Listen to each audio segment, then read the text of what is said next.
भैया भाभी तानी शादी भले 2 महीना नहीं भइल। हाँ तू भैया का हमने सलगे करतलू।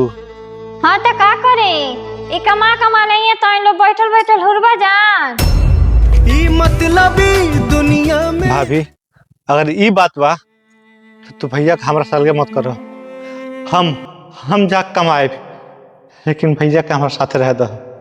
कहाँ से कि जब माई या बाबूजी ना रहो तो महतारी या बाप सब कुछ हमारे भैया रहना है। हाँ तो तार माई बाप मर गई लो ऐसे तो कपारे पे चढ़ गई बड़ा इनकरे। भाभी तू हमारा कुछ कबू हम बर्दाश्त कर ले लेकिन हमारे माई बाबूजी के बारे में अगर एक शब्द भी काबू ना तो हम सब बुरा क्यों होई ना। हाँ तो का कर लेबा हम एक बार नहीं 1000 बार कहे। कि हमारे सामने अपने भाभी को हाथ कैसे उठौले तो देखत ला माई बाबूजी के बारे में का बोतली। अरे वो तो मर गए मान लो। अभी ला हमार मन नहीं रोले बाहर गए लेके लेने घर में 1 मिनट नहीं रुकब।